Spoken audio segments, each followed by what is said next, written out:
देखिए, आज हमने हरियाणा के किसान भाइयों की मीटिंग बुलाई थी क्योंकि जो आंदोलन चल रहा है, इस आंदोलन में नंबर एक बात तो ये कि टीकरी वाले जो भाई हैं यहाँ पे कई संगठन बैठे हुए हैं और यहाँ पे एक बार मीटिंग करना इन भाइयों के साथ ज़रूरी था। और दूसरा, जो कल प्रस्ताव आया है उसके लिए भी मीटिंग होगी, तो उसके लिए भी जो है हरियाणा को एक बार हरियाणा के लोगों की सलाह लेनी ज़रूरी थी। तो बाकी जो है कि भी एक तो ये हुआ है कि जो अगली मीटिंग होगी उसमें हरियाणा की तरफ से जो प्रस्ताव पास हुए हैं वो रखे जाएंगे। वहाँ पे पास होंगे या नहीं होंगे वहाँ की मीटिंग के बाद ही आपको बताया जाएगा, क्योंकि पहले बताना थोड़ा सा, मीटिंग से पहले बताना थोड़ा सा कच्ची बात ना हो। इसलिए मैं बेनती करूँगा कि वो प्रस्ताव जो हरियाणा ने पास किए वो संयुक्त मोर्चा की मीटिंग में पास होने के बाद ही हम उनको अनाउंस कर पाएंगे। पहले उसके पहले कोई इसका नुकसान हो जाएगा करने का। और दूसरी बात, आज हरियाणा संयुक्त मोर्चा जो है वो एक उसका एक बनाया गया है, गठन किया गया है। गठन तो पहले से ही है, लेकिन एक बात ये है कि आगे के लिए भी अगर आंदोलन करना पड़े, क्योंकि किसान पे बहुत सी समस्याएं आनी हैं, तो हरियाणा के भी सारे संगठन जो है वो एक जगह होकर काम कर सकें, तो उसका आज गठन किया गया, जिनमें 12-13 संगठन तो यहाँ मौजूद थे।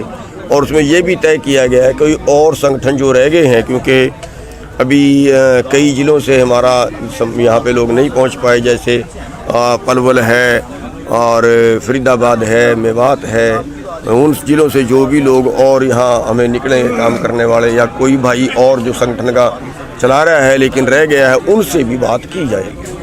तो उसका अध्यक्ष में आज मेरे को बनाया गया है और हमारी जिम्मेवारी है कि हम सभी की दोबारा मीटिंग एक बार बुलाएंगे, जो संगठन रह गए उनको इसमें शामिल करेंगे। कल सरकार के साथ जो बैठक हुई थी उसमें जो प्रस्ताव आया था सरकार की तरफ, क्या उसकी भी चर्चा हुई यहाँ पर? क्या मतलब? हाँ, उसकी चर्चा हुई है कि उन्होंने कहा था कि हम टाइम दे दें, स्थगित कर दें और एक कमेटी बना दें, उस पर चर्चा हुई है। अब उसकी चर्चा जो है जो संयुक्त मोर्चा की मीटिंग होगी, फाइनल उसमें करेंगे कि हमने कल क्या स्टैंड लेना है। कल मीटिंग है ना दोबारा सरकार से, तो दोबारा सरकार से मीटिंग में हमारा स्टैंड क्या होगा ये उस मीटिंग के बाद क्लियर किया। क्या लगता है कि सरकार ने किसानों की मांगे मानने की तरफ अपने कदम बढ़ाया है इस प्रस्ताव के जरिए? नहीं, ऐसा मेरे को कुछ महसूस ऐसा नहीं हो रहा है कि उन्होंने कोई कदम बढ़ाया। मेरे को तो ये महसूस हो रहा है कि कभी उनके टालने की कोई राजनीति हो और उसमें काम और गड़बड़ हो जाए, ऐसा मेरे को आभास हो रहा है। क्योंकि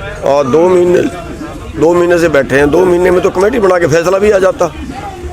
अगर कोई कमेटी बनाने की बात होती है तो 2 महीने में तो कमेटी बना के फैसला आ जाए, और 2 महीने तो अभी किसी बात ही नहीं चली, 2 महीने तो अभी ट्रका ही रहे हैं। तो इस तरह से डाउटफुल होता है कि जैसे वो जितना कह भी रहे हैं इतना कि भी वो शायद 26 तारीख को टालने के लिए ना कह रहे हों, ऐसा आभास है मेरा।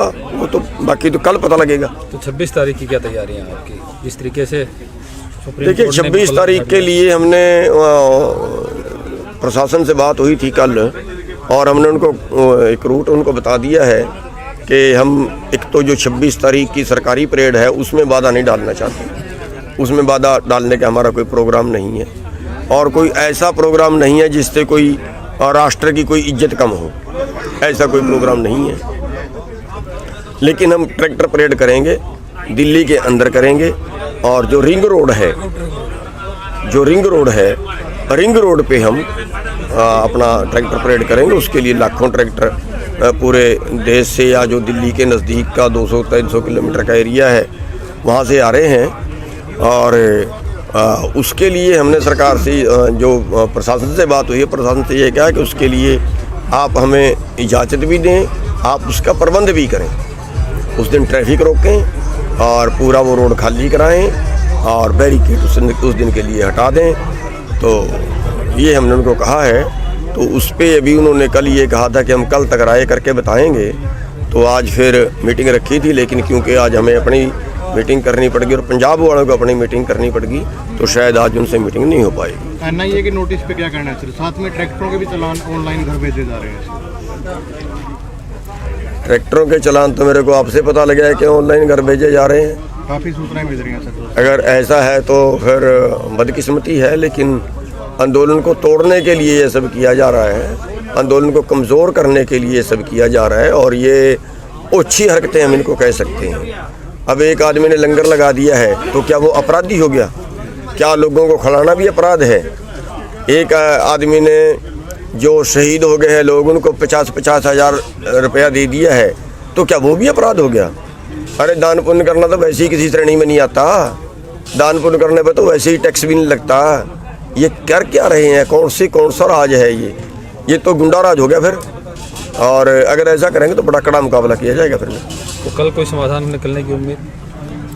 देखिए, तो कल की मीटिंग में पता चलेगा कि समाधान निकलता है कि नहीं निकलता है, लेकिन सरकार बहुत ज़्यादा सीरियस नहीं है। बात जो आती है कि सरकार के साथ जो बैठक होती है उसमें बातें कम ब्रेक ज़्यादा होती है। हाँ, बातें कम ब्रेक ज़्यादा होते हैं, और जो बातें होती हैं वो भी टाइम पास करने के लिए होती हैं। वो भी मेरे को तो ऐसा महसूस हो गया जैसे हम तरीक लेने ही जाते हैं। मैंने तो पिछली तरीक पे बोल दिया था, जब उन्होंने 19 तारीख दी, मैं कहा अगली भी अभी दे दो। तरीक ही देनी, कुछ करना तो है नहीं, तो ज़्यादा बात है नहीं। Thank you.